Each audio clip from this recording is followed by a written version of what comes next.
Welcome back to part 4. We're looking at Tartaria and the gamut of ancient civilizations that were highly advanced, and we're following all the breadcrumbs, we're joining the dots, and we're looking at sacred architecture that's revealing all the secrets. So I wanted to start this one with Atlantis. So this is obviously a fanciful painting or drawing of Atlantis, but there's some distinctive models of features that are common and that repeat all the time. So just have a look at that and just observe all the canals, the center point, the crystals that it was made with. And I'll just put it up here. So basically Atlantis was a confederation of kings with great advanced knowledge. And we know this because we've received many stories from not just Plato. There were people before Plato and Edgar Cayce. So I've just done a little bit of research because Atlantis is a big key to Tartaria of that amazing wisdom. So the furthest I could go back was around 600 BC. We had Solon, a Greek author, and he told stories about Atlantis because he actually visited Egypt, and he met the pharaoh, and the pharaoh at that time had a couple of names. It was called the Asmasis II, but we know him as Ahmoses. So these stories being recorded, they were oral stories, but then the main one was Plato. So we know Plato was a student of Pythagoras, but Pythagoras was about 500 BC, Plato's about 300 BC. So a few hundred years difference, but Plato relates that the founders of Atlantis were half gods and half humans. I mean, that's a fantastic story. So whether or not we believe that, we don't know. We're just looking at the accounts. But he was saying it was a utopian, which means it was a highly advanced society. And the main gift of this time and this place was that it was a great naval power. This is that reference back to water. When you look at all the canals and the concentric islands, they were separated by moats and linked, and the canals led all the way to the center. So this, if Atlantis existed, it was a planned, architected, highly geometric, highly intelligent superstructure of the highest order. Now, in our lifetime, I as a 20-year-old, I was obsessed about Edgar Cayce, who was doing all this, The Sleeping Prophet. He lived from 1877 to 1945. So what did he say about Atlantis besides it being advanced society? It was located somewhere around the Gulf of Mexico to Gibraltar. So a lot of people believe Gibraltar is the last remains of Atlantis. But he referred to the Bimini, these islands, as one of the mountaintops of the existing Atlantis, and that before the end of the Ice Age, this is going back to 12,000 years ago, the ocean levels were at least 300 feet below their current levels. So Atlantis would have been way up there, but with the sinking of the islands, we only see the Bimini Islands as a remnant or vestigial remains of a great society. And we know that all advanced cultures must have worked with harmonic numbers. That's where I'm particularly interested in these structures, with to understand our evolving technology, our evolving world, and all the inventions that are taking place. We need to study ancient temples and the ancient music as well. We realize from this research that sacred numbers structure the reality. And I know I'm biased because I'm a mathematician, but I believe that mathematics is what is making the technology happen. But we want good maths, good technology. And this offers us as rulers to govern and create a world where we're in harmony, not just with this world, but with all the other worlds. So Atlantis brings in the idea that there are other super nations from other planets, space beings with crafts that could run on free energy, and that they brought this knowledge from other parts of the galaxy to here. So Atlantis really is the governing link, that we're connected to the many worlds. And we know that the Atlanteans, according to Edgar Cayce, that they worked with crystals or harmonic frequencies. like tuning forks, which had unique signatures. So you could tap a tuning fork and make a stone that was 10 tons heavy, just rise up and push it along through sound frequencies. And that's why these Vogel crystals that I was talking about with the pyramid angle of 51.84 degrees were important. If you look at the previous part, I was talking about the Vogel crystal that had the pyramid angle on this slope, and this was a 60-degree angle, because 60-degree is the angle that water crystallizes. When water transforms from water to solid, it crystallizes at the 60-degree angle. So energy came out here to heal. But if you wanted to pull out a tumor or a cancer, we had to work with the feminine. That's the positive. So Vogel must have tapped into this ancient knowledge. And yeah, so we know that the atoms in a Vogel crystal or in any crystal, or in fact the definition, a lot of people ask me, what's so special about a crystal compared to a rock? Well, we know when we look at a rock, it's just an amalgam of many things. There's no superstructure to it. But when we look at a crystal, we see that the atoms are in a symmetry. They're in a high order.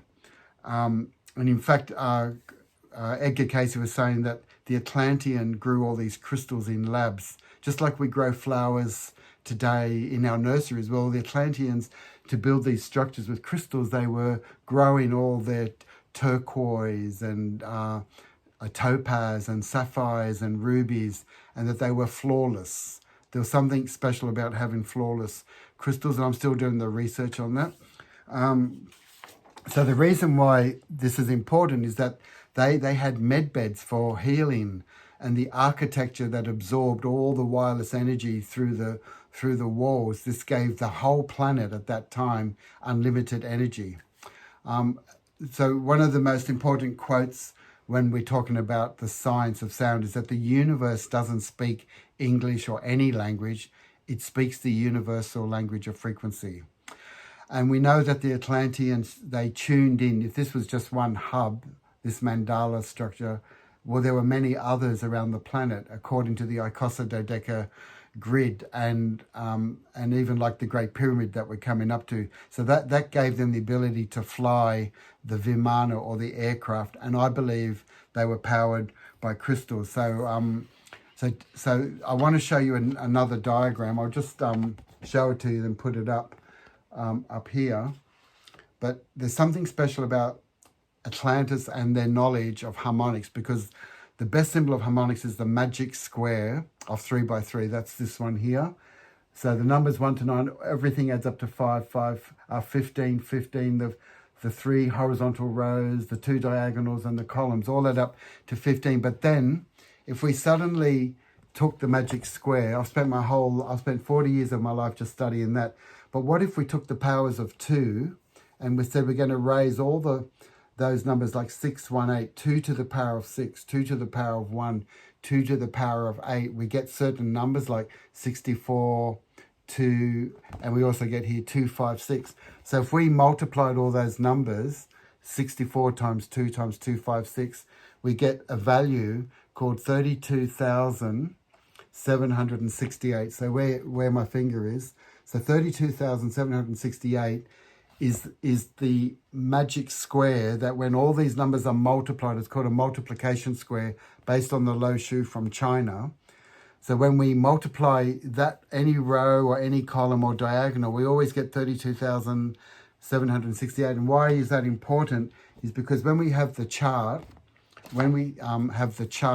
of 1, 2, 4, 8, 16. There's a big Rosicrucian chart. I didn't bring it with me. But if we had the Rosicrucian chart, the doubling sequence, it describes the whole electromagnetic frequency from gamma rays to radio waves and light waves. And it's all based on the powers of 2. So that number, 32,768, according to Tesla, was 2 to the power of 15. 2 times 2 times 2, 15 times, gave the vibratory rate of the quartz crystal per second. So quartz crystal, how did Tesla know that quartz crystal is vibrating per second at 32,768 times per second? Because he was tapped in to this ancient knowledge. And so this is a tribute also to Tesla. And so this knowledge was also known by Thoth, who they claim was the builder of the pyramids. And they talked about the emerald tablets and the law of one. So this is all ancient knowledge connecting back to the emerald tablets, which when you read these emerald tablets, they could be read at 144 times and be read differently because they were layers and layers of frequencies. Each layer was revealing another truth. So the ancients recorded and stored the memory in crystals, in stone, in architecture. So that's why we are interested in the work of Tesla. And in our lifetime, we had the late Professor Searle, who I met in Byron Bay once in my early days. He developed a UFO, a levity disc. So he used those numbers of the magic square to say, let's use 6 parts titanium, 1 part gold, 8 parts silver. So he connected all these ancient mathematical codes from ancient India and ancient China and said, let's connect them to making alloys for the Vimana, for the craft. So he connected them to the periodic table and got vertical liftoff. But his work got shut down. So that's what we're talking about. This is ancient knowledge that's been suppressed, and we're here looking for the truth. So maybe one day his SEG, it's called the Searle Effect Generator, which was based on rotating magnets, will be brought back because it had no heat, no noise, no vibration, no pollution, no moving. So no coils. It was just tapped into the ether based on mathematical grids. And so my whole life, as you know, has all been based on magic squares, and that each magic square could actually be turned into like a sine wave, a frequency. So I believe that this advanced technology has been abused and lost, and it resulted in the high priests of Atlantis, who in the sinking of the islands, they were warned by other advanced civilizations like the Lemurians not to continue in the abuse of the control that they were using with this amazing knowledge. So the question that arises, will the lessons of Atlantis repeat? Are we abusing our technology, not giving it to the people, that it's just going to cause chaos? So really what this lecture is all about, Tartaria is telling us to open up our consciousness and to consider that when we invent something, the consciousness of the inventor is really important. We know that even observing an experiment affects the experiment. So what's critical is pure intent, pure mind, and thinking of the whole planet, not just individual power. And then we look at the pyramid structures, another superstructure, a lot of mysteries revolving around the Great Pyramid. And like I said before at the beginning, the pyramid was never a tomb. There was no hieroglyphs ever found inside. So we believe it was actually a power resonator. It casted electricity from the ionosphere and brought it down. It split the...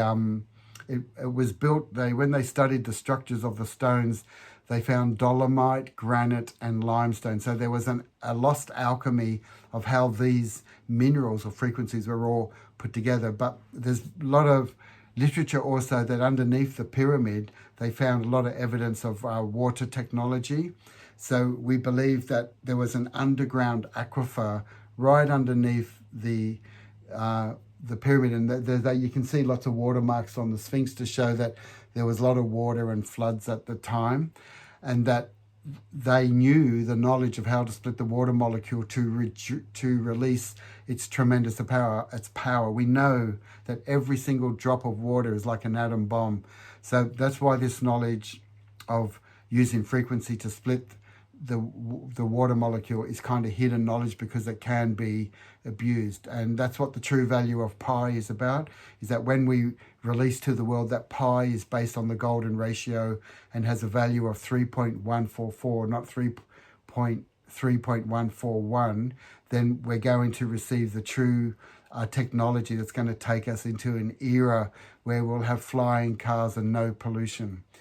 So a lot of people are talking about the pyramids create piezoelectricity.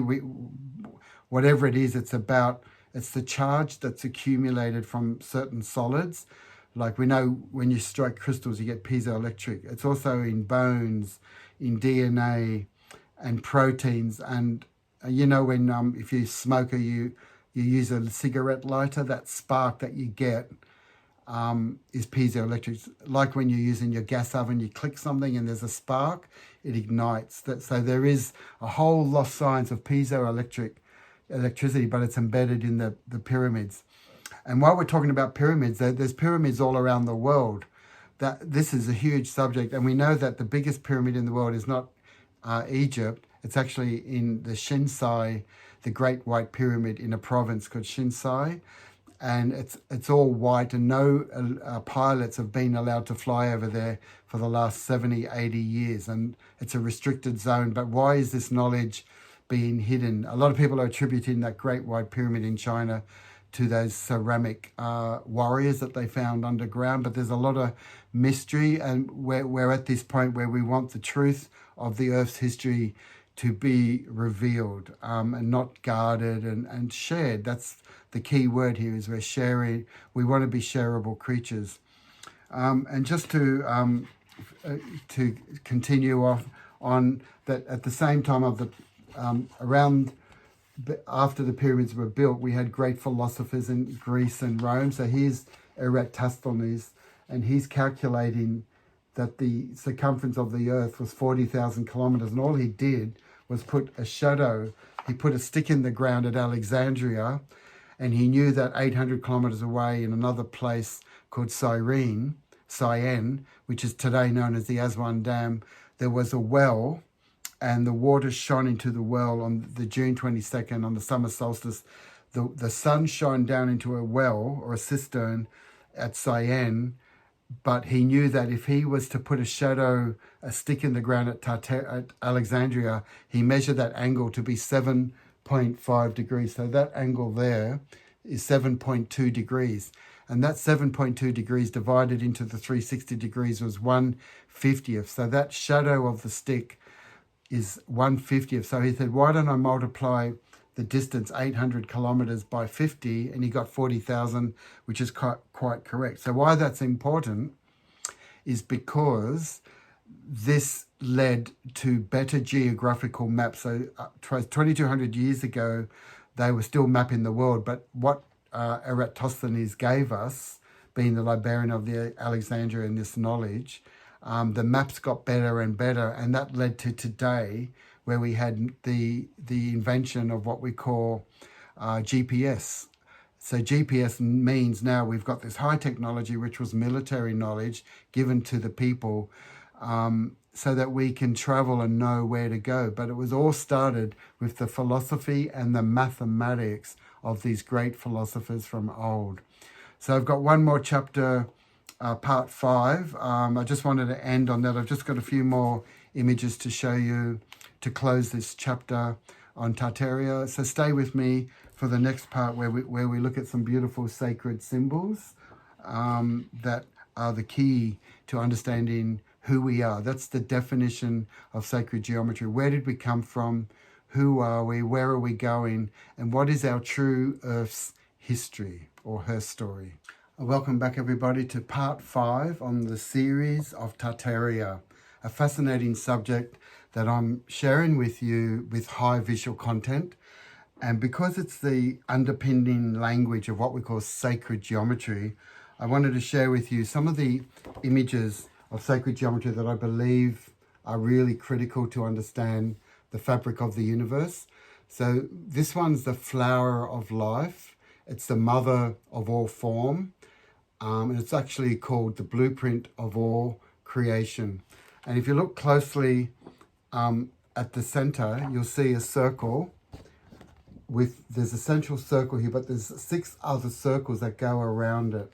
And that's called the seed of life. And the seed of life is important because when we look at 2 circles, this is 2 circles. So when we take the slinky and we make the torus out of the slinky, if you cut the transverse cut of the slinky, or the circle or the sphere, you end up with the figure 8. So that figure 8 is all the way through the seed of life, flower of life. But there's an important geometric ratio between these 2 circles called 1.618.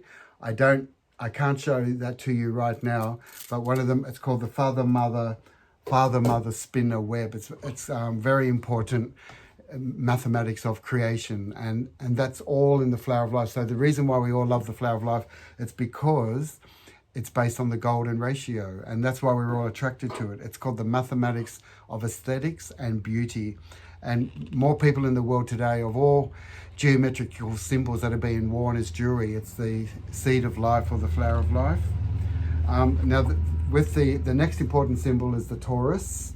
And the reason why the torus is important is that it's the first organ to form. So when we became 4 cells, 1 cell, 2, 4, we were a pyramid. We were so at 4 cells, when you join 4 cells, we became a tetrahedron. And then at 8 cells, when 8 cells get together, we got 4 cells down the bottom and 4 at the top, so we became the cube. And after 512 cells, we became a torus, the blob.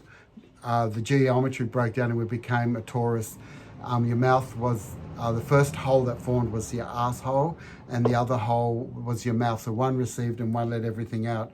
So we evolved through the tube torus donut. So that became your mouth and that became your anus. And everything flowed from this fundamental form of creation, explosion, implosion. So we are the torus, and that's the torus that create the vorticity to build all this sacred architecture. So the heart was the first organ to form in our cosmogenesis, or we can call it embryogenesis.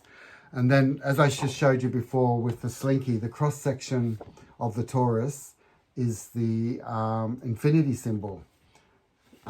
Yes, but what's important is that when the torus within the torus within the torus, that's fractal, just like we looked at the Russian dolls before. The nesting of the Russian dolls is a fractal. Well, when we put the imploded sphere within the imploded sphere within itself at the rate of the Fibonacci sequence, 1, 1, 2, 3, 5, 8, 13, 21, we become scale invariant, which means size doesn't matter. We can go macro, micro. We found an intelligent and non-destructive way how to travel through the cosmos. And the beauty of the cross-section of DNA is saying, or the reference to the babushka dolls, is that we're not just connecting to our ancestors, we're connecting back to our DNA radio. Our DNA is like ratcheting. Our DNA is when you take the dodecahedron and take another one on top and another one on top, they twist. So could you imagine this huge ratcheting, twisting dodeca? Well, that's what makes the double spiral. So this is the mathematics of the human body and the mathematics of the cosmos.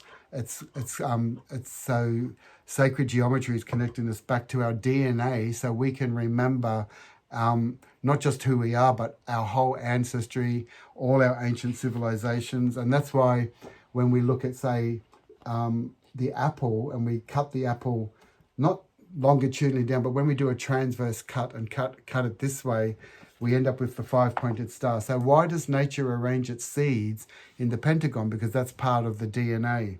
Well, DNA, to give it full credit, is based on pentahexa. So it's pentagon joined to hexagon. So here's the hexagon. So this is the other part of DNA, is called Metatron's cube. So we've really got the central cell, a sphere, with 6 around it, and then another 6. You could say it's 12 around the 6, the 12 around the 1, but this creates the 5 platonic solids. So that's a beautiful thing to draw if you're learning sacred geometry. And because we're talking about DNA, we want to recognize that to make visible the invisible world, we have amazing scientists like John Stuart Reid, who's making sound audible and visible. So this is DNA. This is the cymatics of DNA that is 10-sided. So because the cross section of DNA, when we slice the helix, as we're going up like a spiral staircase, and we stop and slice the coil and we look at the information, it's 10-sided It's a dodecagon. It's a decagon, which means it's 10 sides, which means it's double so you're really looking at the double pentagon. But we just need to recognize that every cell in our body is a pentagon, and that when you look at this cymatic image of the decagon, you're really looking at a cathedral rose window, that these architectural geometries that gave people bliss and altered states of consciousness was because they were tapping into the structure of not just the outer but the inner, the DNA world. And that's why we give reference and honor to all the masters in every religion who were messengers for the celestial, and they taught us about the components. So when you see Jesus inside this mandala, that's actually the seed of life. We're looking at, remember I showed you the seed of life? So that's the mother of all form, the blueprint of creation. So we're seeing Jesus or Buddha or Pythagoras or Lao Tzu or Muhammad. We're seeing them as the architects of the universe. They're using their compass to create and to build, and that this geometry is not just from the above, it's also from the below. And just want to conclude this little section with some beautiful buildings. So we've looked at all this knowledge, and yes, there's lots of high visual content. We looked at some sacred geometry symbols.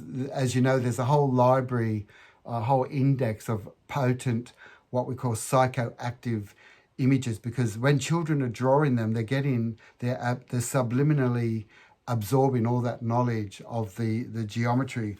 And my closing argument now would be that when we look at a temple, the temple was a place that stored ancient knowledge. So when we look at this could be like a Jewish scribe. I'm not 100% sure, but it looks like from that papyrus, they kept the knowledge of the universe, the creation.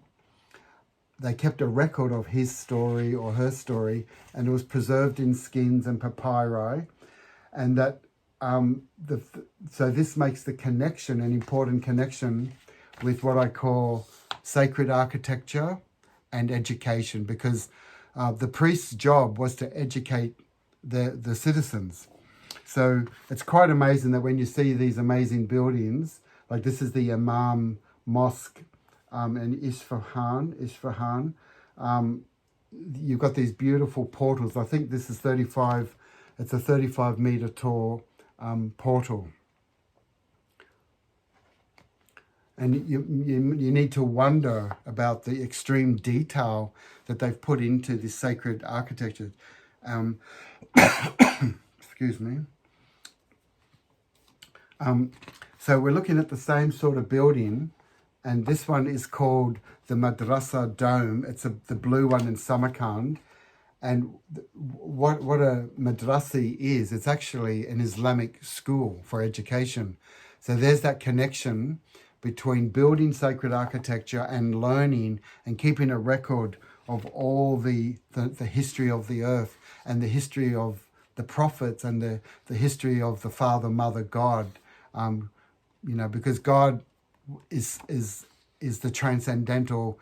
We don't understand God, so we say, oh, God's a he, but we know God can't be a he. That's ridiculous. We know that God is in everything. God is in you. So my personal religion is that I see God in you. I see God in everything, in every plant, in every star, in every building. So that's why the temples were the house of the Lord in a sense, because it was a sacred place to remember our connection. So when we're inside these amazing structures, we're remembering our connection to the divine, that we're not just this human body. They didn't just build this little decorations, they were preserving the ancient mathematics from old. So in our lifetime now, like in Sydney, there's a Baha'i temple. We can see that every part of it was based on 9-sided geometry, because 9 is the number that underpins all the creational codes. And when you're standing there and under that dome and you sing, you end up in an altered state. And the Baha'i, as you know, they're well known for saying that all religions are one. We can't have one religion saying that they're above another religion. As soon as one religion becomes judgmental, then they're not a true religion. It's a false God. So the only true religion is when we see God in everyone and we're all equal. And that's why we need to create a new architecture that combines and connects all people. So when we build beautiful buildings, like in Bangladesh, this is a place where they pray. This is where they meet God. People come together under these domes to feel an effervescence, a life force, something that's connecting them. And I just wanted to sort of end on this kind of note that there's a beautiful connection between a temple, which was called an abode. The abode of the gods means that these were the abode for the gods of creation, but it's connected to the word body. So when we look at the human body and we connect the word body or bodhi to the abode, we're saying there's an intimate connection between the physical body and the spiritual temples that connected. And there's even sort of while we're in India, there's other places in India. This is called the Namada Kund. And a kund is just a pool of water. And what they're saying at this place in Madhya Pradesh, they're saying is that you don't need to dip in the water like you did in the Ganges. This water is so sacred, you only have to look at it. And the reason why I'm ending on this is because we looked at Tartaria as a place that was surrounded by water, where they split the water molecule harmoniously and they gave energy to all people, not just to the Brahmins or to the select few. And even if you go to other places like in Thailand and you look at these gods that are supporting these pillars, we see this most immense detail. And you have to question, why did our ancestors, these ancient master builders, put so much love and detail into the edifice?